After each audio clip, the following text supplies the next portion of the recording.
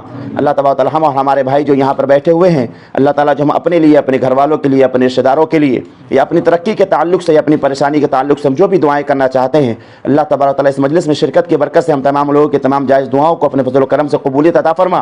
अल्लाह तबारक व तआला तमाम जहाँ के मोमिन मोमिनात, मुस्लिम मुसलमान जो दुनिया में हैं, जो दुनिया से जा चुके हैं, तमाम लोगों के अल्लाह तबारक व तआला बाल बाल मग़फ़िरत फरमा। रब्बना आतिना फिद दुनिया हसना व फिल आखिरति हसनतन व क़िना अज़ाबन्नार। सुब्हान रब्बिका रब्बिल इज़्ज़ति अम्मा यसिफ़ून व सलामुन अलल मुरसलीन वल्हम्दुलिल्लाहि रब्बिल